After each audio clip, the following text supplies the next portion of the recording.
In 'n gelykstroomgenerator word die stroom na die eksterne stroombaan deur die wat gelewer. Die korrekte antwoord is D, die splitringe, oftewel die splitringkommutator. 'n Gelykstroomgenerator beskik oor die volgende komponente en jy moet hulle almal ken. Hier sien jy die spoel wat as geleier optree. Dit is waar die stroom opgewek word deur middel van elektromagnetiese induksie. Jy sal let daarop, daar's geen battery in hierdie diagram nie, want hierdie is 'n generator, dis nie 'n motor nie.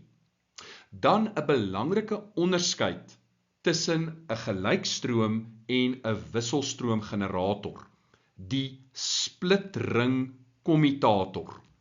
Dit wys vir jou, ons het te doen met 'n gelykstroomgenerator. In die geval van 'n wisselstroomgenerator sal jy sleepringe kry en daar sal 2 van hulle wees. Let ook op die koolstofborsels wat kontak verseker tussen die kommutator en die eksterne stroombaan.